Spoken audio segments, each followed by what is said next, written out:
আসসালামু আলাইকুম, সবাইকে নতুন ক্লাসে স্বাগতম। আজকে আমরা কেমিক্যাল রিঅ্যাকশন লেকচার নম্বর 3 শুরু করতে যাচ্ছি, যেখানে আমরা গত ক্লাসের ধারাবাহিকতায় বিক্রিয়ার শ্রেণীবিভাগ নিয়ে আলোচনা করব। গত ক্লাসে আমরা বিক্রিয়ার রাসায়নিক পরিবর্তন সম্পর্কে আলোচনা করেছি এবং রাসায়নিক পরিবর্তন কেন হয় এগুলো নিয়ে আমরা ইন ডিটেলস আলোচনা করার চেষ্টা করেছি। আজকে আমরা বিভিন্ন বিক্রিয়ার রাসায়নিক বিক্রিয়া যেগুলো আছে সেই রাসায়নিক বিক্রিয়াগুলো কতভাবে হতে পারে বা এই যে শ্রেণী বিভাগটা বা ক্লাসিফিকেশনটা কীরকমভাবে হবে সেগুলো নিয়ে আলোচনা করব। তো আমি শুরু করতেছি। এখানে দেখো, আমি লিখে রেখেছি আগে থেকে যে বিক্রিয়ার শ্রেণী বিভাগ যেটা, এইটা কতগুলো জিনিসের উপর ভিত্তি করে বিভিন্ন ভাগে ভাগ করা যায়। যেমন বিক্রিয়ার শ্রেণী বিভাগকে যদি আমরা দিকের ভিত্তিতে ভাগ করি, যেটা কেমন দিক, কোন দিকে যাচ্ছে, হ্যাঁ, একদিকে সংঘটিত হচ্ছে নাকি উভয় দিকে সংঘটিত হচ্ছে, এই বেসিসে আমরা ভাগ করতে পারি এটাকে দুই ভাগে। একটা হলো একমুখী বিক্রিয়া আর একটা হলো উভমুখী বিক্রিয়া। আবার যদি আমরা তাপ পরিবর্তনের ভিত্তিতে ভাগ করি, যে এটার মধ্যে কি তাপ উৎপন্ন হচ্ছে, না একটা কেমিক্যাল রিয়াকশন সেটার মধ্যে কি তাপ উৎপন্ন হচ্ছে নাকি আমাকে উল্টা তাপ দেয়া লাগছে, এটার উপর ভিত্তি করে আবার রিয়াকশনকে দুই ভাগে ভাগ করা যায়। একটা তাপ উৎপাদী বিক্রিয়া না একটা তাপ হারি বিক্রিয়া। ঠিক আছে ভাইয়া, এগুলো আমরা প্রত্যেকটা ক্লাসে প্রত্যেকটাকে আমরা ইন ডিটেলস আলোচনা করব এবং আমরা শিখবো। আজকে আমি জাস্ট ওভারভিউ দিচ্ছি। আরেকটা হলো ইলেকট্রন স্থানান্তরের ভিত্তিতে। এমন অনেক রিয়াকশন আছে যে রিয়াকশনগুলোর মধ্যে ইলেকট্রন স্থানান্তরিত হয়। ইলেকট্রন এক ইলেকট্রন আরেক ইলেকট্রনে, মানে এক পরমাণু ইলেকট্রন আরেক পরমাণু ইলেকট্রনের মধ্যে চলে যায় এবং ইলেকট্রনের মোটা কথা স্থানান্তর ঘটে। এরকম রিয়াকশনকে আমরা বলতে পারি জারণ বিজারণ বিক্রিয়া যদি হয়। আর যদি না হয়, মানে ইলেকট্রনের স্থানান্তর যদি না হয়, তো সেটাকে আমরা বলতে পারি নন রেডক্স। জারণ বিজারণ মানে হলো রেডক্স বিক্রিয়া, আর নন রেডক্স মানে হলো জারণ বিজারণ যেখানে হচ্ছে না, মানে ইলেকট্রনের স্থানান্তর যেখানে হচ্ছে না। এগুলো নিয়ে আমাদের ইন ডিটেলস লেকচার থাকবে এবং অনেকগুলো লেকচার থাকবে। এই জারণ বিজারণ বা রেডক্স বিক্রিয়াকে আমরা ভাগ করতে পারি অনেকগুলো ক্লাসিফিকেশনে, যেমন সংযোজন বিক্রিয়া, বিয়োজন বিক্রিয়া, প্রতিস্থাপন বিক্রিয়া, দহন বিক্রিয়া, এগুলো আমরা ডিটেলস শিখবো। আর নন রেডক্স বিক্রিয়াকে আমরা এই লেভেলে প্রশমন বিক্রিয়া এবং অধক্ষেপণ বিক্রিয়ায় ভাগ করতে পারছি। আরো কিছু স্পেশাল রিঅ্যাকশন আমি লিখেছি এখানে। স্পেশাল বলতে এগুলো নন রেডক্স বিক্রিয়ায়, মানে এগুলোর মধ্যে ইলেকট্রনের আদান প্রদান হবে না, বাট এগুলো একটু স্পেশাল টাইপের, এগুলো আমরা পড়াশোনা করব। যেমন আদ্র বিশ্লেষণ, তারপরে পানি যোজন, তারপরে সমানুকরণ, তারপরে পরিমারকরণ। তার মানে এই হলো টোটাল বিক্রিয়ার শ্রেণী বিভাগ, যেগুলো আমরা এই সামনের লেকচারগুলোতে এবং আজকের লেকচার নিয়ে আমরা শেখা শুরু করব। আজকে আমাদের মূল আলোচনার বিষয় থাকবে দিকের ভিত্তিতে বিক্রিয়ার শ্রেণী বিভাগ। একটা বিক্রিয়াকে আমরা একমুখী এবং উভমুখী বিক্রিয়া ভাগ করতে পারি এবং আলাদা আলাদাভাবে আমরা শিখতে পারি যে আসলে একমুখী বিক্রিয়া বলতে আমি কি বোঝাচ্ছি এবং উভমুখী বিক্রিয়া বলতে আমি কি বোঝাচ্ছি। চলো শুরু করা যাক আজকের লেকচার, দিকের ভিত্তিতে বিক্রিয়ার শ্রেণী বিভাগ। তো শুরু করো। ধরো আমি এখানে টাইটেলটা দিয়েছি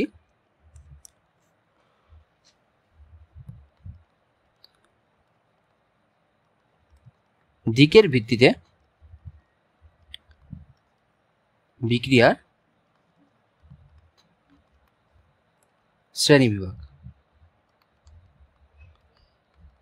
শ্রেণী বিভাগ এটাকে আমরা দুই ভাগে ভাগ করেছিলাম, একটা একমুখী বিক্রিয়া আর একটা উভমুখী বিক্রিয়া। আগে আমরা কনসেপ্টটা বুঝবো বরাবরের মতো, তারপর আমরা এটার বেসিকে যাব এবং আমার কিছু নোট গুছানো আছে।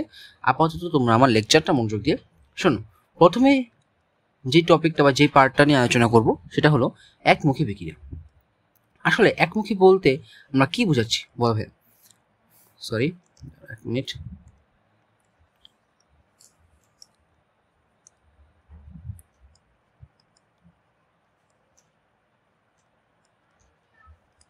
একমুখী বিক্রিয়া, একমুখী বিক্রিয়া বলতে নামটা শুনে বোঝা যাচ্ছে একমুখী বিক্রিয়া বলতে আসলে বোঝানো হয় যে বিক্রিয়া একদিকে মুখ করে আছে, বাট আসলে ওরকমই ব্যাপারটা। আসলে কিরকম, ধরো আমি তোমাকে উদাহরণ হিসেবে বলতে পারি যে এ আর বি মিলে উৎপন্ন করছে সি আর ডি। এটা কেমিক্যাল রিঅ্যাকশন। এ আর বি মিলে উৎপন্ন করছে সি আর ডি, বাট এই সি আর ডি মিলে পুনরায় এ প্লাস বি উৎপন্ন করতেছে না। যদি এরকম কোনো ব্যাপার ঘটে তাহলে সেরকম বিক্রিয়াকে আমরা বলতে পারি একমুখী বিক্রিয়া। বা দেখো, মানে এখানে তুমি তো কি করছো, তুমি একটা রিঅ্যাকশন ঘটাইছো, সেই রিঅ্যাকশনের মধ্যে কিন্তু দুইটা ঘটনাই ঘটতে পারে, যে এ প্লাস বি বিক্রিয়া করে যেমন সি প্লাস ডি হয়েছে, আবার আমরা বলি যে সি প্লাস ডি মিলে যদি বিক্রিয়া করে তাহলে তারা তো আবার A+B তৈরি করতে পারে না? হ্যাঁ, করতে পারে, বাট এখানে সেটা করতেছে না। যদি A+B মিলে C+D কেবল উৎপন্ন করে, তাহলে এরকম টাইপের বিক্রিয়াকে আমরা বলতে পারি একমুখী বিক্রিয়া। তার মানে একমুখী বিক্রিয়া বলতে আমরা আসলে বুঝাচ্ছি যে রাসায়নিক বিক্রিয়ায় বিক্রিয়ক পদার্থগুলো, এটাকে আমরা বলতেছি রিঅ্যাকট্যান্ট সাইট বা বিক্রিয়ক পদার্থ। কি বলতেছি আমরা এটাকে? রিঅ্যাকট্যান্ট সাইট বা বিক্রিয়ক পার্শ্ব বা বিক্রিয়ক আশেপাশে। এটা হলো প্রোডাক্ট সাইট, মানে এখানে উৎপাদ তৈরি হচ্ছে, প্রোডাক্ট সাইট। তাহলে যেই রিঅ্যাকশনের মধ্যে বিক্রিয়ক পদার্থগুলো বিক্রিয়া করার পরে উৎপাদ পদার্থে পরিণত হয়েছে, বাট উৎপাদ পদার্থগুলো আবার পুনরায় বিক্রিয়ক পদার্থে পরিণত হতে পারতেছে না, এরকম বিক্রিয়াকে আমরা আসলে বলতে পারি একমুখী বিক্রিয়া। তার মানে যে সকল রাসায়নিক বিক্রিয়ায় আমরা এখান থেকে এটা বলতে পারি যে সকল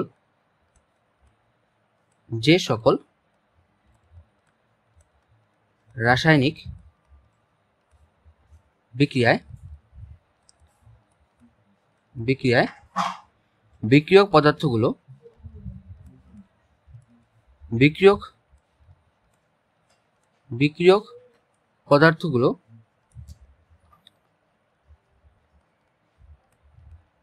বিক্রিয়া করে উৎপাদ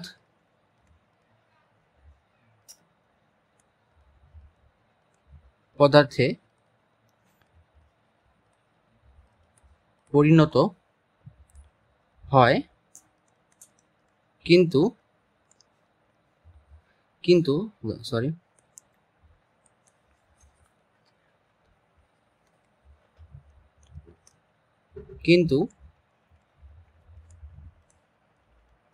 উৎপাদ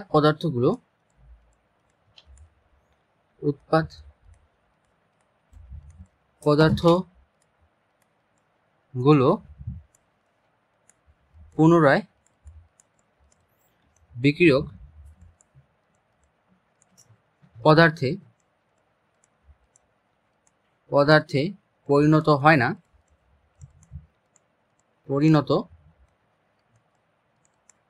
না, সে সকল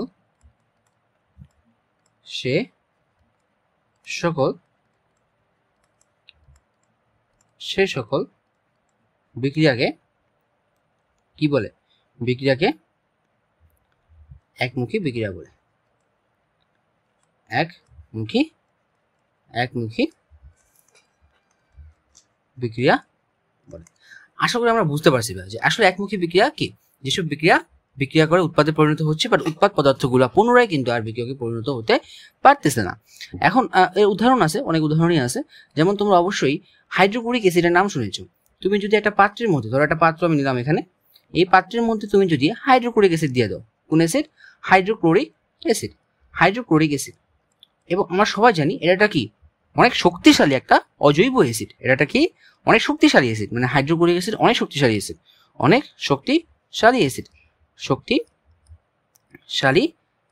হাইড্রোক্লোরিক অ্যাসিড একটা অনেক শক্তিশালী অ্যাসিড। তুমি যদি পানির মধ্যে দিয়ে দাও, দেখবা এটা কি হয়ে গেছে, এটা 2 আয়নে ভাগ হয়ে গেছে, এবং এখানে দেখবা হাইড্রোজেন প্লাস আর হলো ক্লোরিন মাইনাস আয়নে ভাগ হয়ে গেছে এখানে। তার মানে রিঅ্যাকশনটা আসলে এরকম হয়, যেমন হাইড্রোক্লোরিক অ্যাসিডকে তুমি যখন রিঅ্যাকশন করাবা তখন সেটা H+ অ্যাকোয়াস এবং ক্লোরিন মাইনাস অ্যাকোয়াস পানি দ্বারা এটা বিয়োজিত হয়ে যাবে, ঠিক আছে। তার মানে এই রিঅ্যাকশনে প্রায় 99% হাইড্রোক্লোরিক অ্যাসিডই কিন্তু বিয়োজিত হয়ে যায়। তার মানে 99% হাইড্রোক্লোরিক অ্যাসিড কি হয়ে গেছে? বিয়োজিত হয়ে গেছে। আর 1% হাইড্রোক্লোরিক অ্যাসিড, অ্যাপ্রক্সিমেটলি 1% বা আরো লেস দেন 1% আমাদের অবিয়োজিত আছে। তো দেখো তো ভাইয়া, এই রিঅ্যাকশনটাকে কিন্তু আমরা বলতে পারি এটা একটা একমুখী রিঅ্যাকশন, কারণ এই 1%-এর তুলনায় 99% কিন্তু অনেক বেশি। তো এই বিক্রিয়াটাকে দেখে আপাতভাবে মনে হবে এটা আসলে কি একটা একমুখী বিক্রিয়া, কারণ এটার ফরওয়ার্ড রিঅ্যাকশন রেট, এটা খুব ইম্পর্টেন্ট একটা টার্ম কিন্তু, যে সম্মুখমুখী বিক্রিয়ার হার, মানে সামনের দিকে যাওয়ার যে হারটা, ফরওয়ার্ড রিয়াকশন সম্মুখমুখী বিক্রিয়ার হার, এটা কিন্তু অনেক অনেক বেশি। বিক্রিয়ার হার নিয়ে আমাদের এই চ্যাপ্টারের লাস্টে আলোচনা করা হবে। তো আপাতত আমরা এতটুকু বুঝতে পারতেছি যে এটা সামনে যাওয়ার প্রবণতা কিন্তু অনেক বেশি।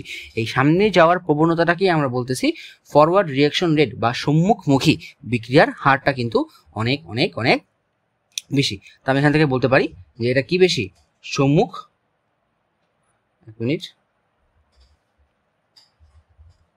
এটা ফরওয়ার্ড রিয়াকশন রেট বা সম্মুখমুখী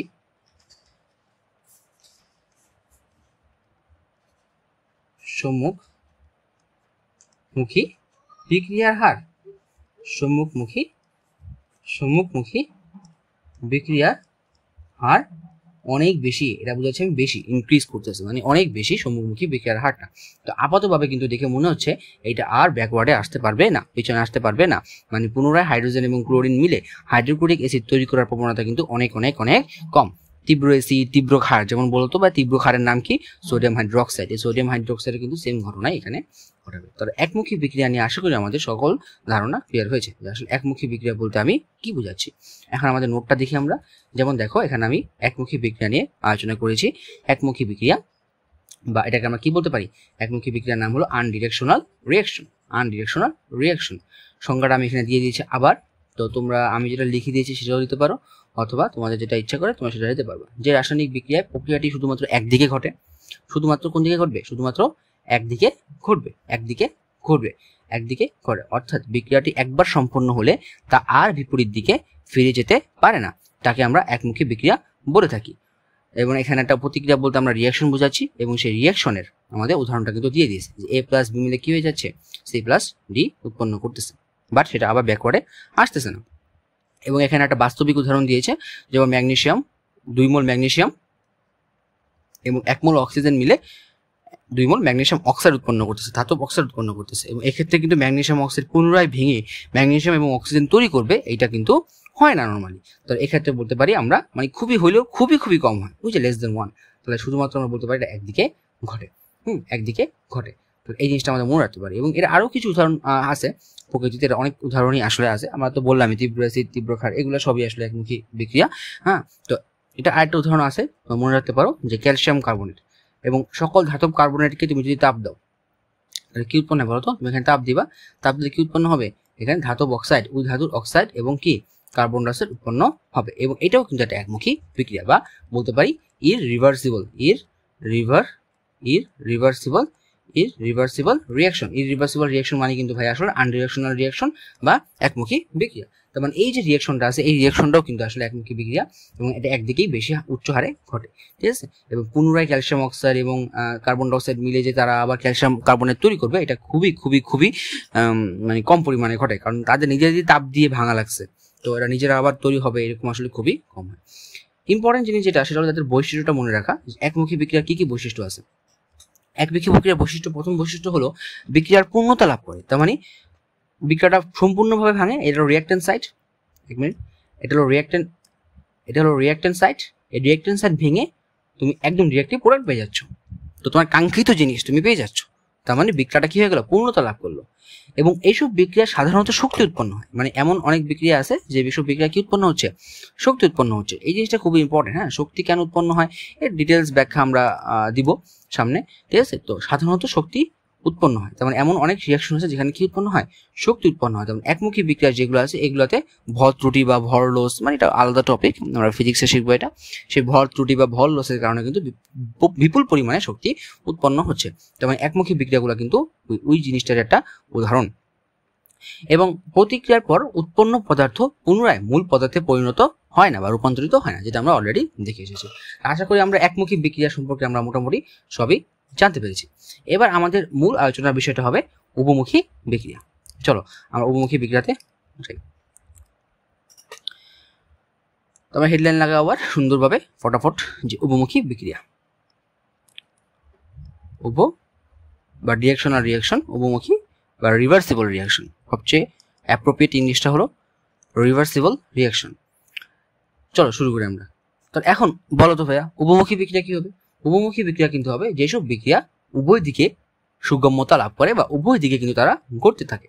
যেমন A প্লাস বি মিলে তারা C প্লাস ডি হলো, আবার এই সি প্লাস ডি মিলে তারা এ প্লাস বি হলো। দুইটা রিয়াকশনই কিন্তু ঘটছে। আমি কিন্তু খেয়াল করবা, আমি কিন্তু পুরোপুরি অ্যারোটা দিইনি, আমি হাফ অ্যারো দিয়েছি এদিকে। সি প্লাস ডি কিছু হচ্ছে, আবার একই সময় সি প্লাস ডি থেকেও এ প্লাস বি হচ্ছে। তাহলে এরকম রিয়াকশনকে আমরা কি বলতে পারি?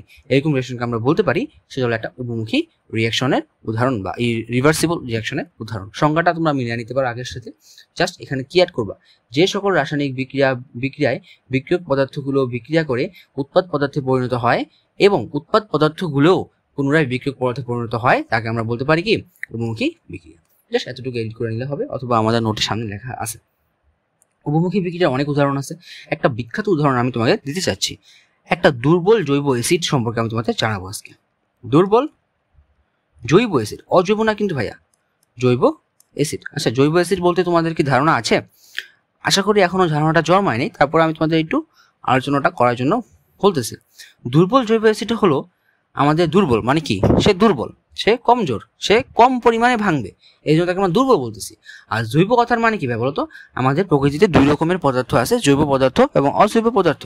তো কেমিক্যাল ক্রিয়াকলাপ আমরা জৈব এবং অজৈব ভাগে ভাগ করছি। অজৈব কারা? যেখানে কার্বন ঘটিত যৌগ কম থাকে। আর জৈব কারা? যেগুলোকে আমরা বলি কার্বন হাইড্রোজেন, মানে আমরা অর্গানিক কেমিস্ট্রি যে পড়ি সেখানে কার্বন থাকে, হাইড্রোজেন থাকে এবং কিছু কিছু হেটারো পরমাণু থাকতে পারে, বাট কার্বন এবং হাইড্রোজেন নিয়েই মূলত তাদের যৌগগুলো তৈরি হচ্ছে। তো কিছু পরিমাণ জৈব অ্যাসিড আছে, যেমন কি ইথানোয়িক অ্যাসিড। তোমরা এই উদাহরণটা অবশ্যই মনে রাখবা। ইথানোয়িক অ্যাসিড CH3COOH, এটা সংকেত কি বা? এটার নাম কি? এটার নাম হলো ইথানোয়িক অ্যাসিড। এটা তোমার অর্গানিক কেমিস্ট্রিতে পড়বা। তারপর এখানে একটু মনে রাখার জন্য বলে রাখি যে এখানে কয়টা কার্বন আছে বলো তো? এই একটা কার্বন, এই দুইটা কার্বন। আর এই যে এই কম্পাউন্ডটা আছে না, COOH, সি দুইটা অক্সিজেন H, এটাকে আমরা বলে থাকি কি? কার্বক্সিল মূলক। কি বলে থাকি এটাকে আমরা? Carboxylic acid. এটাকে আমরা কি বলে থাকি? Carboxylic acid. কার্বক্সিলিক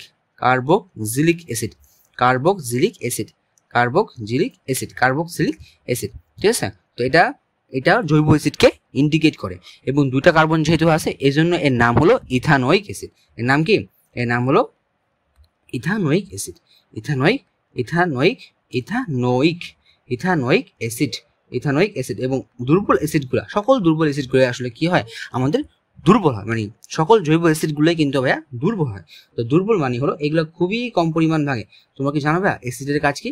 অ্যাসিডের কাজ হলো কোনো দ্রবণে কি দেওয়া? হাইড্রোজেন দান করা। এখানে হাইড্রোজেন কোথায় আছে? এইখানে হাইড্রোজেন আছে। এটা তো ভিতরের হাইড্রোজেন, এজন্য বের হতে পারবে না, বাট এই হাইড্রোজেনটা কিন্তু এদিকে আছে এবং অ্যাসিড কিন্তু এই হাইড্রোজেনটাকেই ত্যাগ করতে পারবে। তাহলে এখান থেকে আমরা বলতে পারি CH3COO মাইনাস, এখানে অ্যানায়ন তৈরি হলো, আর এটা কি? ক্যাটায়ন তৈরি হবে, এটা ভাগ হয়ে যাবে। তাহলে এই রিয়াকশনটা কিন্তু খুবই খুবই উভমুখী। এটা অনেক ভালো উভমুখী রিয়াকশন, কারণ এখানে আমাদের প্রায় 99% এখানে অবিয়োজিত অবস্থায় থাকে, আর মাত্র 1%-এর মতো মোটামুটি বিয়োজিত হয়, যেটা আমার মনে আছে 1%-এর মতো। মানে এটা ভুল, মানে এটা এদিক সেদিক হতে পারে, বাট অ্যাপ্রক্সিমেটলি এটাই আর কি 1% বিয়োজিত হয়, এবং বাকি 99% তারা কিসে চলে যায়? আবার এখানে এসে চলে যায়। তার মানে এরকম রিয়াকশনকে আমরা বলতেছি কিন্তু ভাইয়া উভমুখী রিয়াকশন বা রিভার্সিবল রিয়াকশন। এবং উভমুখী বিক্রিয়াটা কিন্তু খুবই খুবই গুরুত্বপূর্ণ আমাদের জন্য। আমরা কি বুঝাতে পারছি যে ইথানোয়িক অ্যাসিডটা আসলে কি? এটা দুর্বল অ্যাসিড, এবং সকল জৈব অ্যাসিডই দুর্বল অ্যাসিড। এটা মনে রাখবা যে জৈব অ্যাসিড কি অ্যাসিড? জৈব অ্যাসিড একটা দুর্বল অ্যাসিড। জৈব অ্যাসিড কি অ্যাসিড? সকল জৈব অ্যাসিড। আচ্ছা, এটা লিখে দিই এটাকে, এক মিনিট ভাইয়া। সকল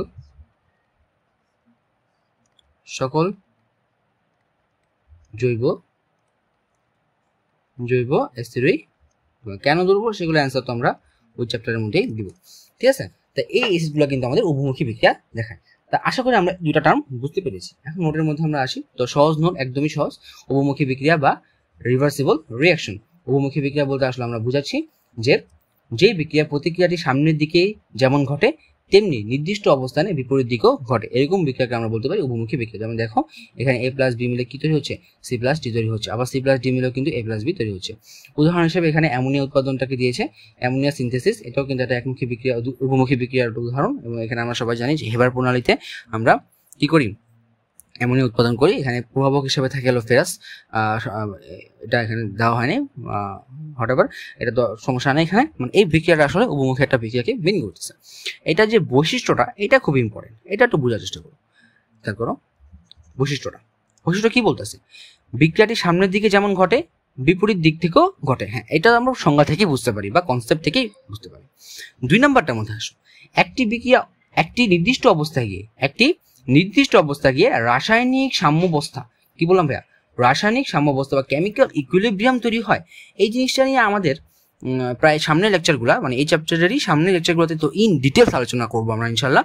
রাসায়নিক সাম্যাবস্থা বলতে আমরা আসলে কি বুঝি, তোমাদের জাস্ট যেহেতু টার্মটা এসেই পড়েছে আমি জাস্ট একটু আইডিয়া দিচ্ছি যে রাসায়নিক সাম্যাবস্থা কিন্তু কি, এবং এইটা আমাদের বোর্ড এক্সাম থেকে শুরু করে সব এক্সামের জন্যই এবং আমাদের কনসেপ্টটাকে অনেক ডেভেলপ করার জন্য কিন্তু অনেক অনেক অনেক বেশি গুরুত্বপূর্ণ।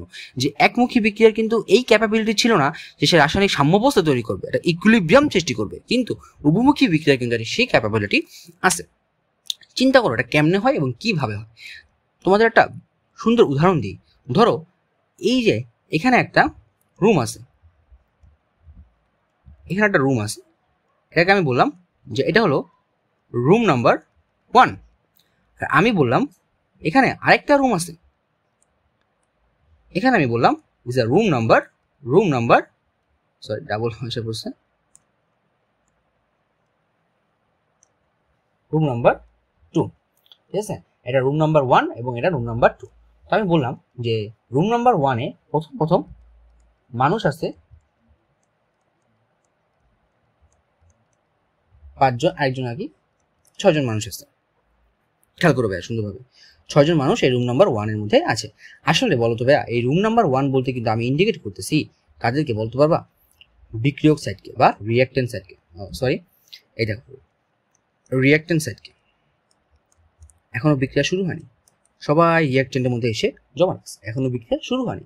বিক্রিয়ার শুরুতে কি তুমি কোনো প্রোডাক্ট পাবা না, মাত্র শুরু হয়েছে, মাত্র বিক্রিয়কগুলো তুমি ঢালছো, এখন তারা রিঅ্যাকশন করবে, তারপর সেটা প্রোডাক্টে উৎপন্ন হবে, তারপর সেটা কি হবে, তারপর সেটা প্রোডাক্টে উৎপন্ন হবে। এখন খেয়াল করো যে আমার এই রিঅ্যাক্ট্যান্টে এই মানুষগুলো ধরা আছে, এই মানুষগুলোই রিঅ্যাক্ট্যান্ট, ঠিক আছে। এখন এটা বিক্রিয়া করবে, বিক্রিয়া করার পরে তারা প্রোডাক্ট উৎপন্ন করবে। তো আমি ওদিকে না গিয়ে আমি নর্মালি বলি যে এই রুম নাম্বার 1 থেকে আমি ধরো একটা নির্দিষ্ট সময় 3 জন ব্যক্তি এই রুম 2-তে আসলো, কি বললাম, এটা প্রথম অবস্থান। পরে এখান থেকে আমি চিন্তা করলাম যে এখানে আমি তোমরা একটু ধাপে ধাপে আঁকবো, অবশ্যই এগুলোকে দুজনকে মুছে দিয়ে আমি সেই দুজনকে আমি আবার এখানে আঁকলাম, এখানে এসে বসছি।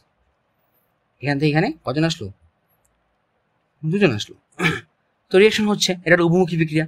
উভমুখী বিক্রিয়া কি হবে, আবার এরা রিঅ্যাকশন করবে, এবং রিঅ্যাকশন করে ধরো আমি এখান থেকে আবার সে একজনকে পাঠালো, এখানে একজনকে পাঠালো, তখন তার মধ্যে এখন কয়জন আছে, একজন আছে, ঠিক আছে, একজন। আচ্ছা, আবার তারা রিঅ্যাকশন করতেছে, তো রিঅ্যাকশন করার পর সে একসাথে আবার 4 জনকে পাঠিয়ে দিল, ধরো আর কি, হ্যাঁ। তো 1 2 3 4, তো এখন যে 4 জনকে পাঠাবে তার মধ্যে কজন থাকবে, খেয়াল করো, 1 2 3 4, তার মধ্যে থাকবে একজন। এইভাবে কিন্তু চলতে থাকবে, এবং চলতে থাকার পর একটা সময় এমন আসবে, খেয়াল করো কি বলতেছি, খুব ঠান্ডা মাথায়, একটা সময় এমন আসবে, নির্দিষ্ট সময় পর এমন হবে যে এই যে রুম নাম্বার 1 আর এই যে রুম নাম্বার 2, এই যে রুম নাম্বার 2, এটা হলো রুম নাম্বার 1, এটা হলো রুম নাম্বার 2। দেখবা এখানে তোমার ধরো মোট টোটাল ছিল 6 জন না ভাইয়া, তা আমি এখানে আঁকলাম 1 2 3 আরো 4, আর এখানে আমি আঁকলাম 2 জন। এরকম একটা অবস্থা সৃষ্টি হয়েছে। সৃষ্টি হওয়ার পরে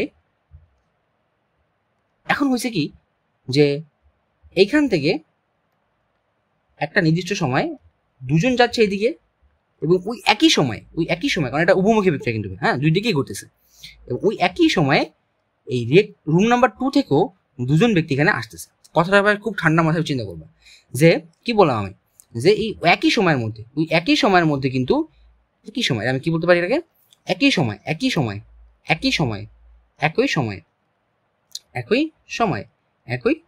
সময়ে কিন্তু আমাদের 2 জন ব্যক্তি এই রুম থেকে এই রুমে যাচ্ছে, এবং ওই সময় যেমন এখান থেকে 2 জন ব্যক্তি উঠছে, যাত্রা শুরু করছে এখান এবং পৌঁছায় গেছে, এবং এখান থেকেও এই 2 জন যাত্রা শুরু করছে এবং পৌঁছায় গেছে।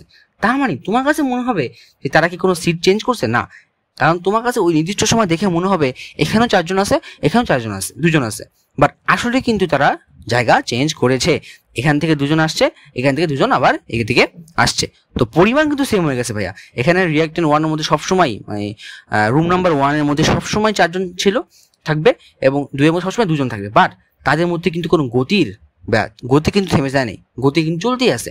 এই যে অবস্থাটাকে আমরা বলতেছি রাসায়নিক সাম্যাবস্থা বা কেমিক্যাল ইকুইলিব্রিয়াম। এমন কোনো কথা নাই যে এখানে ব্যালেন্স করতে হবে ভাইয়া, খুবই ইম্পর্টেন্ট কথা কিন্তু। এগুলো আমি আবার বলবো, হ্যাঁ আবার বলবো, জাস্ট আমি আজকে ধারণাটা দিচ্ছি। তোমরা খাতায় আমার লেকচারটাকে আমার মুখ থেকে শুনে শুনে শুনে শুনে একটু করে লিখে রাখবা যে আমি ধারণাটা কি দিতে চাচ্ছি, বা তোমার না লিখলেও সমস্যা নেই, এটা আমি আবার পড়াবো। এখানে এইটা গুরুত্বপূর্ণ কথা না যে এখানে 3 জন থাকতে হবে, এখানে 3 জন থাকতে হবে। মানে প্রশ্ন আসতেই পারতো যে 6 জন নিয়েছিলেন, সাম্যাবস্থা বলতে তো আমরা এটা বুঝতে পারছি যে ব্যালেন্স থাকবে। আসলে সাম্যাবস্থা ব্যালেন্স, বাট কেমন ব্যালেন্স? এটা গতির একটা ব্যালেন্স, যে এই যে 2 এবং 2 গতির ব্যালেন্স, কোনো মানুষের ব্যালেন্স না। রিয়াক্টেন্ট প্রোডাক্ট এটা নির্ভর করবে কতটুকু হবে, এটা নির্ভর করবে এদের প্রকৃতির উপর, যে রিয়াক্টেন্টগুলো কীরকম, প্রোডাক্টগুলো কী হবে, এগুলোর প্রকৃতির উপর নির্ভর করবে। হ্যাঁ, সাম্যাবস্থাটা নিয়ন্ত্রিত হবে একটা নির্দিষ্ট সার্টেন টাইমে গিয়ে, যেখানে বিক্রিয়ার হারটা সমান হয়ে যাবে। কিন্তু ভাইয়া এই যে সম্মুখমুখী বিক্রিয়ার হারও 2 এবং পশ্চাৎমুখী বিক্রিয়ার হারও কিন্তু আমাদের 2। এই যে অবস্থাটাকে আমরা বলতেছি কি অবস্থা? সাম্যাবস্থা বা কেমিক্যাল ইকুইলিব্রিয়াম। Chemical equilibrium. আশা করি ভাইয়া আমরা এই লাইনটার মানেই বুঝতে পারছি। কেমিক্যাল ইকুইলিব্রিয়াম এই লাইনটার মানেই বুঝতে পারছি ভাইয়া, রাসায়নিক সাম্যাবস্থা তৈরি হয়। এটা কিন্তু একমাত্র উভমুখী বিক্রিয়া হওয়া সম্ভব। এখন তোমরা বলো তো ভাইয়া, একমুখী বিক্রিয়া কি জীবনে এটা সম্ভব? না। একমুখী বিক্রিয়া কি হয়? কেবল এবং কেবলমাত্র সবসময় একদিকেই রিয়াকশনটা ঘটে, কিন্তু এখানে 2 দিকেই ঘটতেছে, এবং 2 দিকেই ঘটতেছে বিধায় কিন্তু একটা বিক্রিয়া শুরু হওয়ার নির্দিষ্ট সময় পরে সেই বিক্রিয়কগুলা এবং সেই উৎপাদগুলা কিন্তু একটা রাসায়নিক সাম্যাবস্থা তৈরি করতে পারবে। অর্থাৎ এই সম্মুখমুখী এর পরে ইয়াটা কিন্তু এটাই বলছে যে এই অবস্থায় প্রতিক্রিয়ার হার, প্রতিক্রিয়া মানে কি রিয়াকশনের হার, সামনে এবং বিপরীত দিকে কি হবে? সমান হয়ে যাবে। যে 2 এবং 2 কিন্তু সমান, এটা এপাশে 3 জন এপাশে 3 জন হইতেও পারে, আবার না হইতে পারে, এটা কিন্তু ম্যান্ডেটরি না। বিক্রিয়ার হারটা কিন্তু আমাদের সমান হতে হবে। এই 3টা বৈশিষ্ট্য কিন্তু উভমুখী বিক্রিয়া কন্টেইন করে। আশা করি আমরা উভমুখী বিক্রিয়ার গুরুত্বপূর্ণ ব্যাপারগুলো আমরা বুঝতে পারছি, যে আসলে তারা কি বোঝাচ্ছে। এটা নিয়ে আমাদের আর কোনো সমস্যা আশা করি নেই, এবং আমরা সামনের দিকে যাই। এবং লাস্টের যে কথাগুলো আমি বললাম যে রাসায়নিক সাম্যাবস্থা বোঝানোর জন্য, রাসায়নিক সাম্যাবস্থা হলো এমন একটা অবস্থা, আমি একটু লিখে দিই তোমাদেরকে, তাহলে 1 মিনিট ছোট্ট করে লিখে দিচ্ছি আমি জাস্ট বোঝানোর জন্য।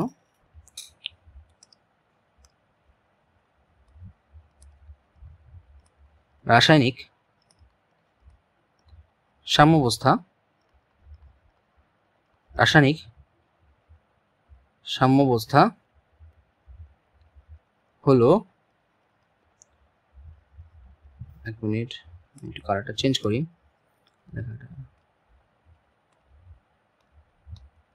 হলো উভমুখী বিক্রিয়ার,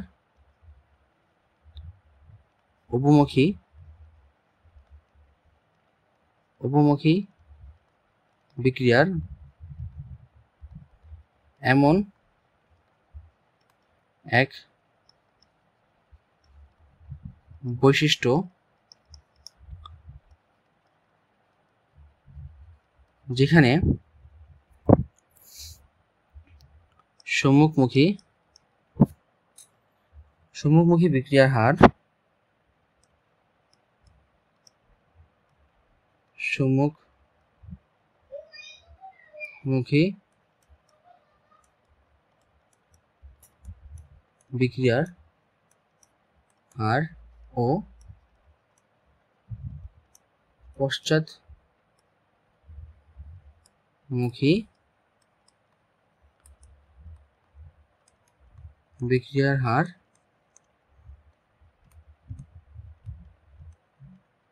সমান। এতটুকু নোট তোমরা আপাতত লিখে রাখো, আমরা ইন ডিটেলস এগুলো নিয়ে আলোচনা করব, যে বিক্রিয়ার হার বলতে আসলে স্পেসিফিকলি আমরা কি বুঝাচ্ছি। আপাতত তো আমরা ধারণা নিলাম বিক্রিয়ার হার বলতে বিক্রিয়া ঘটার যে হারটা সেটা বোঝাচ্ছি নর্মালি, এটা কোনো কঠিন টার্ম না, এটা আমরা বুঝাবো। আর উপমুখী বিক্রিয়াতে সাম্যাবস্থাটা আসলে কি ইফেক্ট ফেলে এবং যাদের গ্রাফগুলো কিরকম হবে, আমরা অনেকগুলো গ্রাফই এখানে আশা করি বুঝতে পারছি যে হ্যাঁ উপমুখী বিক্রিয়া হলেই কিন্তু এই বৈশিষ্ট্যটা সম্ভব, একমুখী ক্ষেত্রে সম্ভব না। আপাতত এতটুকু বুঝলেই হবে। এখানে কিছু ইম্পর্টেন্ট অনুধাবনমূলক এবং শর্ট কোশ্চেন রয়েছে, এটা তোমাদের পরীক্ষা ইনশাআল্লাহ আসতে পারে। প্রথমটা হলো, সব একমুখী বিক্রিয়াই আসলে 100% একমুখী নয়। কারণ কি? কথাটা কিন্তু খুবই গুরুত্বপূর্ণ। সব একমুখী বিক্রিয়ায় আসলে 100% একমুখী নয়। তার মানে একমুখী প্রক্রিয়াটাকে আমি বললাম যে 100, আসলে কি তারা 100% একমুখী? খেয়াল করো তো, যে আমি এই হাইড্রোক্লোরিক অ্যাসিডের উদাহরণটা দিলাম, যে 1 মিনিট আমি তোমাদেরকে হাইড্রোক্লোরিক অ্যাসিডের উদাহরণ দিয়েছি। দেখো তো এখানে আমি কি বলেছিলাম, যে এখানে 1% কিন্তু অবিয়োজিত রয়ে গেছে, অবিয়োজন হয়েছে, আর 99% কিন্তু বিয়োজিত। 100% কি বিয়োজিত হয়েছে? না, 1% কিন্তু অবিচ্যুত রয়েছিল। তার মানে এটারও কিন্তু ওই 1% একটা প্রবাবিলিটি থাকবে যে এই হাইড্রোজেন এবং ক্লোরিন মিলে কিন্তু তারা আবার হাইড্রোক্লোরিক অ্যাসিড তৈরি করতে পারবে। তার মানে এটা অ্যাকচুয়ালি পুরোপুরি একমুখী না। হ্যাঁ, এটাকে দেখে একমুখী মনে হবে এবং আমাদের জীবনে, আমাদের জীবজগতে, আমাদের প্র্যাকটিক্যাল লাইফে কিন্তু আমরা সবসময় এটাকে একমুখী বিক্রিয়াই ধরে নিব। বাট এটা কিন্তু অ্যাকচুয়ালি আমরা যদি ওই কনসেপ্টে বলি, তত্ত্বগতভাবে বলি, থিওরিটিক্যালি বলি, এটা কিন্তু একটা উভমুখী বিক্রিয়া। তার মানে পৃথিবীর কোনো বিক্রিয়াই আসলে একমুখী না। সকল বিক্রিয়াই একটা প্রবাবিলিটি থাকবে, একটা সম্ভাবনা থাকবে যে পিছনের দিকে আসার। কারণ দুটা জিনিস ভেঙে একটা জিনিস হয়েছে, তো অবশ্যই ওই জিনিসগুলো জোড়া রাখলে ওই জিনিসটা হওয়া উচিত।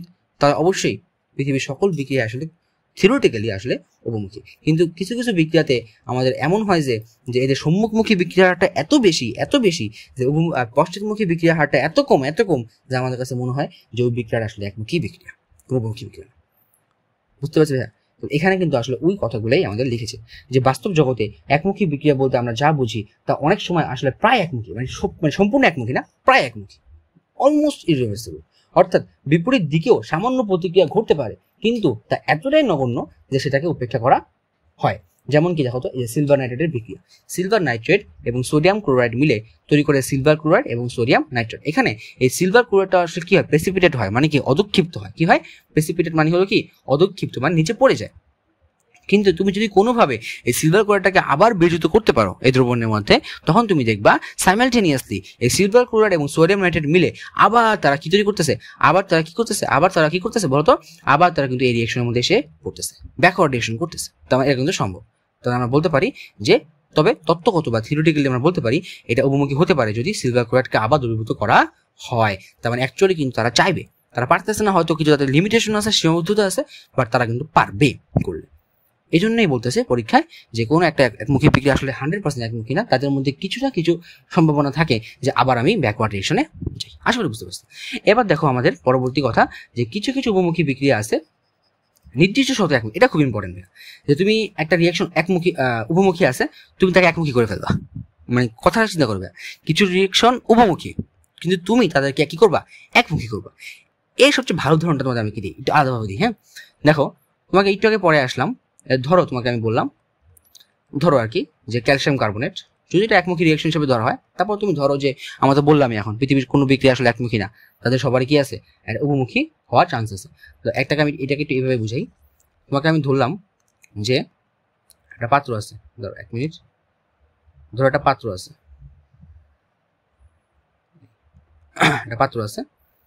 একটু গোল করে রাখলাম, খেলাটির পাত্র আছে।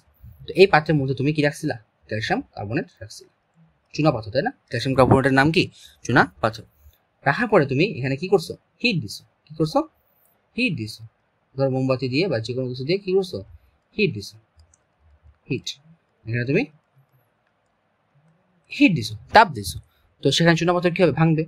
তো চুনা পাথর যখন ভাঙবে, সে ভেঙে কি তৈরি করবে, সে তৈরি করবে ক্যালসিয়াম অক্সাইড এবং কার্বন ডাই অক্সাইড। তো কার্বন ডাই অক্সাইড আসলে কি গ্যাস না? হ্যাঁ, গ্যাস। এটা কিন্তু সলিড হিসেবে থাকবে, এটা গ্যাস। এখন দেখো, খেয়াল করো গাছ, কি বলতেছি আমি। এখানে কিন্তু কার্বন ডাই অক্সাইড একটা গ্যাস এবং ক্যালসিয়াম অক্সাইড একটা সলিড। আমি ধরে নিলাম যে এটা উভমুখী একটা রিঅ্যাকশন, এই দুটা মিলে আবার কি হচ্ছে, ক্যালসিয়াম কার্বনেটে পরিণত হচ্ছে। এখন তুমি একটু তোমার মনে শয়তানি জাগছে, তুমি করছো কি যে এই রিঅ্যাকশনটাকে তুমি, এই পাত্রটাকে তুমি খুলে দিছো। কি করছো তুমি, পাত্রটাকে খুলে দিছো, এভাবে খুলে দিছো। তো খুলে দিলে বলো তো ভাইয়া, এই যে ক্যালসিয়াম কার্বনেট ছিল, খেয়াল করো, এই যে ক্যালসিয়াম কার্বনেট ছিল, ঠিক আছে, এখান থেকে কি হচ্ছিল, এখান থেকে ক্যালসিয়াম অক্সাইড আর কার্বন ডাই উৎপন্ন হচ্ছিল না। কিন্তু এই পাত্র যখন তুমি খুলে দিছো, তো গ্যাস কি উবে যাবে না, গ্যাস উড়ে যাবে না, সকল গ্যাস বের হয়ে যাবে। কার্বন ডাই অক্সাইড কি হয়ে যাবে, কার্বন ডাই অক্সাইড এখান থেকে এক্সপেল আউট হয়ে যাবে বা বের হয়ে যাবে। এখন চিন্তা করো, একটা গ্লাসের টুকরা ভাঙছে, ধরো যে একটা গ্লাসের টুকরা ভাঙছে, তো ভাঙলে এই দুইটা ভাগ পাওয়া যাবে, একটা গোল অংশ আর একটা এরকম লাঠির অংশ। তোমাকে বাদ দিয়ে দিলাম, তাহলে তুমি কি এই গোল অংশ দিয়ে গ্লাস বানাতে পারবা না। তো এখানে তো সেটাই হচ্ছে যে কার্বন ডাই অক্সাইড উড়ে যাচ্ছে। এখন ক্যালসিয়াম অক্সাইড কি একলা পারবে আবার ক্যালসিয়াম কার্বনেটে কনভার্ট হইতে? না, অবশ্যই পারবে না। তখন কিন্তু এই বিক্রিয়াটা হাইলি ভাবে একমুখী হয়ে যাবে। তখন কিন্তু আর কখনোই এই ক্যালসিয়াম কার্বনেট রিভার্সিবলি আবার কিন্তু তৈরি হবে না। কেবলমাত্র এই তাপের কারণে কিন্তু সবসময় ক্যালসিয়াম কার্বনেট ভাঙতে থাকবে যতক্ষণ না পর্যন্ত সে শেষ হয়, এবং ক্যালসিয়াম অক্সাইড তৈরি করতে থাকবে, এবং কার্বন ডাই অক্সাইড আস্তে আস্তে অধক্ষিপ্ত বা সরি এক্সপেল আউট বা এখান থেকে বের হয়ে যাবে। তাহলে আমরা আসলে বুঝতে পারতেছি যে আসলে আমাদের উভমুখী বিক্রিয়াকে, দেখো একটা উভমুখী সেটা শান্তশিষ্ট বিক্রিয়া, উভমুখী বিক্রিয়াকে কিন্তু আমরা কি কনভার্ট করলাম, একমুখী বিক্রিয়াতে কনভার্ট করে ফেললাম। আশা করি বুঝতে পারছি। এই জিনিসটা কিন্তু আমাদের এখানে লেখা হয়েছে যে যেমন যদি কোনো উভমুখী বিক্রিয়া কোনো একটি উৎপন্ন পদার্থকে সরিয়ে ফেলি, সেটা বিভিন্নভাবে সরাতে পারি। যেমন দেখো বাষ্পীকরণ, ঠিক আছে, মানে বাষ্প আছে, আমি খুলে দিলাম পাত্র, উড়ে চলে গেল। পরে প্রেসিপিটেশন, হ্যাঁ, মানে অদক্ষেপ পড়ছে, আমি সরাই ফেললাম ওইটাকে। যেমন দেখো যে একটা পাত্রের মধ্যে, তোমাকে আমি বললাম একটা পাত্রের মধ্যে রিয়াকশন করছে, রিয়াকশন করার পর কিছু পাত্র অদক্ষেপ পড়ছে, এটাকে আমি সরাই ফেলছি। তো বের করে ফেলি, তাহলে তো আর ওইটা ব্যাক করে আসতে পারবে না। যেমন দেখো এখানে সিলভার ক্লোরাইড, এই যে সিলভার ক্লোরাইড, এটা অদক্ষেপ পড়ছিল না, ওই আমি সরাই ফেলতাম, তাহলে কি জীবনও পারতো যে সিলভার ক্লোরাইড আর সোডিয়াম নাইট্রেট মিলে আবার এটা তৈরি করতে পারতো না। এই জন্যই কিন্তু আমরা বলতে পারি যে উভমুখী বিক্রিয়া এখানে একমুখী হয়ে গেল, যে আর কিন্তু কখনোই ব্যাকওয়ার্ডে আসা সম্ভব না, সবসময় ফরওয়ার্ডে যাবে। লাসাতিল প্রিন্সিপাল দিয়ে এটাকে আমরা ব্যাখ্যা করতে পারবো। তো এটা আমরা তো সামনে শিখবো। লাসাতিল প্রিন্সিপাল এখন আমরা শিখি নাই, হয়তো 2-1টা ক্লাস পরে আমরা শিখবো। এটা আমরা যখন দেখবো তখন আমরা দেখবো আসলে যে কেন এটা হচ্ছে, সমস্যা নেই। উদাহরণ হিসেবে তোমাকে একটা গুরুত্বপূর্ণ উদাহরণ দিছে, এই উদাহরণটা খুবই খুবই গুরুত্বপূর্ণ আমি বলবো, যদিও তোমাদের এখন অর্গানিক কেমিস্ট্রি পড়ানো হয় নাই, বাট এটা তোমাদের এই চ্যাপ্টারের মধ্যে কিন্তু আছে। এটাকে আমরা বলে থাকি অ্যাস্টারিফিকেশন রিঅ্যাকশন। কি বলে থাকি ভাইয়া? অ্যাস্টারিফিকেশন। এটা নিয়ে আমরা আজকে ক্লাসটা শেষ করবো আমরা, যে অ্যাস্টারিফিকেশন রিঅ্যাকশন আসলে কি। অ্যাস্টারিফিকেশন এত ডিটেলস আলোচনা করবো না, কারণ এটা তোমাদের এই চ্যাপ্টারে পড়া না। তারপর আমরা যদি আসেই এটাকে একটু মুখস্থ না করে এটা ফিল করার চেষ্টা করবো। অ্যাস্টারিফিকেশন মানে হলো অ্যাস্টার তৈরির প্রক্রিয়া। কি প্রক্রিয়া? অ্যাস্টার তৈরির প্রক্রিয়া। এখন তুমি প্রশ্ন করবা ভাই অ্যাস্টার কি? অ্যাস্টার একটা কেমিক্যাল যৌগ, একটা অর্গানিক কম্পাউন্ড। অ্যাস্টার তৈরির প্রক্রিয়া, অ্যাস্টার তৈরির প্রক্রিয়া, অ্যাস্টার তৈরি। রাসায়নিক সংকেত আমি লিখলাম না, কঠিন করতে চাচ্ছি না, সহজভাবে করতে চাচ্ছি। অ্যাস্টার হলো কি, যেমন ধরো যে তোমার পাকা ফল একটা স্মেল পাও, বা আনারস বা বিভিন্ন ফল, পাকা ফলে তুমি স্মেল পাচ্ছ, সুন্দর সুন্দর স্মেল, তো সেখানে কিন্তু অ্যাস্টার তৈরি হয়। অ্যাস্টার একটা সুগন্ধযুক্ত একটা কম্পাউন্ড আমরা বলতে পারি। তো অ্যাস্টারিফিকেশনটা কিভাবে তৈরি হয়? একটা অ্যাসিড লাগবে, জৈব অ্যাসিড। কিন্তু কি লাগবে ভাইয়া? জৈব অ্যাসিড। দেখো একটা জৈব অ্যাসিড, দেখো সহজভাবে পড়াচ্ছে এই চ্যাপ্টারের জন্য শুধুমাত্র। জৈব অ্যাসিড এবং একটা অ্যালকোহল। কি লাগবে? একটা অ্যালকোহল এবং লাগবে এটা একটা হাইলি উভমুখী বিক্রিয়া। হ্যাঁ, এটা উভয় দিকে ঘটে। এবং তোমার একটা অ্যাসিডিক মিডিয়াম লাগবে। কি লাগবে? অ্যাসিড মানে কি? পিএইচ এর মান লেস দ্যান 7। অ্যাসিডিক মিডিয়াম, যেমন ধরো হাইড্রোজেন থাকবে আর কি মিডিয়ামের মধ্যে, অ্যাসিডিক মিডিয়াম। অ্যাসিডিক মিডিয়াম থাকবে। হ্যাঁ, ধরো অ্যাসিডিক মিডিয়াম মানে হলো এখানে হাইড্রোক্লোরিক অ্যাসিড থাকবে আর কি, ধরো এক্সাম্পল হিসেবে। সেখান থেকে আমাদের কি তৈরি হবে? অ্যাস্টার তৈরি হবে। কি তৈরি হবে? অ্যাস্টার তৈরি হবে, আর এক মুখ পানি বের হয়ে যাবে, একদম পানি তৈরি হবে। এইটা হলো তোমার জেনারেল রিয়াকশন। উদাহরণ হিসাবে দেখো তো, জৈব অ্যাসিড হিসাবে আমরা ইউজ করে থাকি ইথানোয়িক অ্যাসিড। এখানে ইথানোয়িক অ্যাসিডটার নাম সংকেত কি বলে আসলাম? CH3COOH। আপাতত এটা মুখস্থ করো, কারণ অর্গানিক কেমিস্ট্রি যখন পড়বা বা আমি পড়াবো তখন তোমাদের কিন্তু এটার মুখস্থ করতে হবে না, এমনি মনে থাকবে। এখানে 2টা কার্বন আছে, এই জন্য কি ইথানোয়িক অ্যাসিড। নাম কি এটার?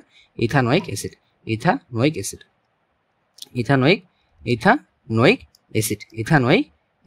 ঠিক আছে। সেই ইথানোয়িক অ্যাসিডের সাথে তুমি যদি অ্যালকোহলের রিয়াকশন ঘটো, অ্যালকোহলকে তুমি নাও, যেমন ইথানল নাও, কি নিবা? CH3CH2ROH। আমি বলে আসছিলাম যে COOH মিন করে কার্বক্সিলিক অ্যাসিডকে, আর OH মিন করবে আমাদের অ্যালকোহলকে। ঠিক আছে, অ্যালকোহল আমরা খাই না, যে মদের মধ্যে কিন্তু অ্যালকোহল, মানে ওটা তো তোমাদের পরিচিত আছে। তো এই সংকেতগুলো কিন্তু ইথানল, এটা কিন্তু একটা অ্যালকোহল। হ্যাঁ, অ্যালকোহল অনেক আছে, এখানে একটা দেখলাম। সেই অ্যালকোহল, এটার নাম কি? এটার নাম হলো ইথানল। 2 কার্বন না, এটার নাম কি? ইথানল। এটা 2 কার্বন ছিল, এখানে ইথানোয়িক অ্যাসিড, আর এটা 2 কার্বন, এই জন্য কি ইথানল। ঠিক আছে, এগুলো আমরা নামকরণ শিখবো, ইন ডিটেল শিখবো এগুলো। আপাতত তোমরা একটু দেখো, যা বলতেছি বিশ্বাস করো। এখন এই রিঅ্যাকশনটা যখন হবে কিসের উপস্থিতিতে? অ্যাসিডিক মিডিয়ামে, হাইড্রোজেন ক্লোরাইড বা হাইড্রোক্লোরিক অ্যাসিডের উপস্থিতিতে যখন হবে, তখন হবে কি? অ্যাস্টার তৈরি করবে। এটা তোমাদের এটা তোমাদের মুখস্থ করার দরকার নেই। দেখো এই রিঅ্যাকশনটা যখন হচ্ছিল, এটা আমাদের মুখস্থ করার দরকার নেই। এই যে বড় কম্পাউন্ডটা CH3COOH এটা মুখস্থ করার দরকার নেই। তুমি জাস্ট চিন্তা করবা অ্যাসিডের কাজ কি বলো? তবে মনে রাখবা, না জানলে এখন থেকে মনে রাখবা, অ্যাসিড কি করে? অ্যাসিড হলো হাইড্রোজেন দান করে, হাইড্রোজেন H+ দান করে, H+ দান করে। আর এখানে কি রয়েছে? পানি তৈরি হয়েছে না? তো পানিতে কি লাগে? 2টা হাইড্রোজেন, একটা অক্সিজেন। তো H+ তুমি পাই যাবে অ্যাসিড থেকে। আর ইথানল কি করবে? এই যে OH আছে না, OH, সে OH দান করবে। কি তৈরি করবে? OH দান। আচ্ছা, অ্যাকচুয়ালি তোমাকে বলে রাখি, এই রিয়েকশনটা কিন্তু এই রিয়েকশনের যে মেকানিজম, মানে আমি যেভাবে বলতেছি আসলে রিয়েকশনটা কিন্তু এভাবে একদমই হয় না, এটা অন্যভাবে হয়। এটা তোমাদের লেভেলেরও না, এটা আরো বড় লেভেলের পড়া, বাট আপাতত মনে রাখার জন্য এটা তোমাদের মানে সাহায্য করবে যে ইথানলিক অ্যাসিডে হাইড্রোজেন দান করাচ্ছি, আর ইথানলকে কিন্তু আমরা ওয়েজ মাইনাস বাদ দিচ্ছি। হাইড্রোজেন দান আর ওয়েজ মাইনাস দান মিলে কি তৈরি হয়ে যাবে? পানি তৈরি হয়ে যাবে না? দুইটা হাইড্রোজেন আর একটা অক্সিজেন, পানি বের হয়ে যাবে। এবং এই যে কম্পাউন্ডটা আর এই যে এইচ বাদ দিয়ে এই যে কম্পাউন্ডটা একসাথে জোড়া লেগে যাবে। তো জোড়া লাগাই দাও। প্রথমে তুমি অ্যাসিডেটটা লাগাও। অ্যাসিডেটটা হলো CH3 C ডাবল ও, এতটুকু কিন্তু হাইড্রোজেন বের হয়ে গেছে। তারপর তুমি এখন অ্যালকোহলটা লাগাও। এখানে লাস্ট থেকে শুরু করবা, CH2 আর লাস্টে কি আছে? CH3। এটাই কিন্তু আমাদের সেই কাঙ্ক্ষিত স্টার। এটার নাম বলা হয় ইথাইল ইথানয়েড। নাম কি এটার? নাম হলো ইথাইল ইথানয়েড। ইথাইল, এই পাশে এটাকে ইথানল বলা হয়, আর এটা ইথানয়েড। ঠিক আছে, এটা হলো ইথানয়েড। নামকরণগুলো তোমাদের পড়ানো হবে অর্গানিক কেমিস্ট্রির মধ্যে, বাট এটা তোমাদের বইতে এমনভাবে আসে যে মুখস্থ করতে হয়। তো আমিও টনটা মুখস্থর মতোই করালাম, বাট এটা আসলে এই চ্যাপ্টারের পড়া না, এবং এটাকে আমরা এভাবে মনে রাখতে পারি। অ্যাসিডের কাজ হলো হাইড্রোজেন দান করা, এবং অ্যালকোহলের কাজ হলো ওয়েজ দান করা। তারা মিলে পানি বানাবে, সেই পানি এখান থেকে কি হয়ে যাবে? বের হয়ে যাবে, এবং সেখানে একটা অ্যাস্টার তৈরি করবে। এবং এইটাও কিন্তু আমাদের পড়াশোনা কি ছিল? একটা হাইলি উভমুখী বিক্রিয়া, একটা হাইলি একটা রিভার্সিবল রিয়াকশন, এবং এটা এই সামনের দিকে যে হারে ঘটে পিছনের দিকে কিন্তু মোটামুটি সেম হারেই ঘটে থাকে। তাহলে এই রিয়াকশনকে আমরা বলতে উভমুখী বিক্রিয়া। আশা করি আমরা আজকে পড়াশোনা করে বুঝতে পারছি, এবং তোমরা অবশ্যই এগুলো পজ করে নোট করে নিবা যে এই দুটা বিশেষ করে এই দুটো আমাদের অনুধাবনমূলকে আসতে পারে। যেহেতু তোমাদের বইতে এত ভালো হিন্টস দেওয়া নেই এগুলো, বাট এগুলো কিন্তু এখন পরীক্ষায় আসতে পারি যে কিছু কিছু একমুখী বিক্রিয়া আসলে 100% একমুখী না, এবং উভমুখী বিক্রিয়াকে তুমি একমুখীতে রূপান্তর করতে পারবা বিভিন্ন উপায়। তো আশা করি আজকের ক্লাসটা আমরা বুঝতে পারছি। নেক্সট ক্লাসে আমরা বিক্রিয়া শ্রেণী বিভাগের অন্যান্য টপিকগুলো নিয়ে আলোচনা করব। সবাইকে ধন্যবাদ। আসসালামু আলাইকুম।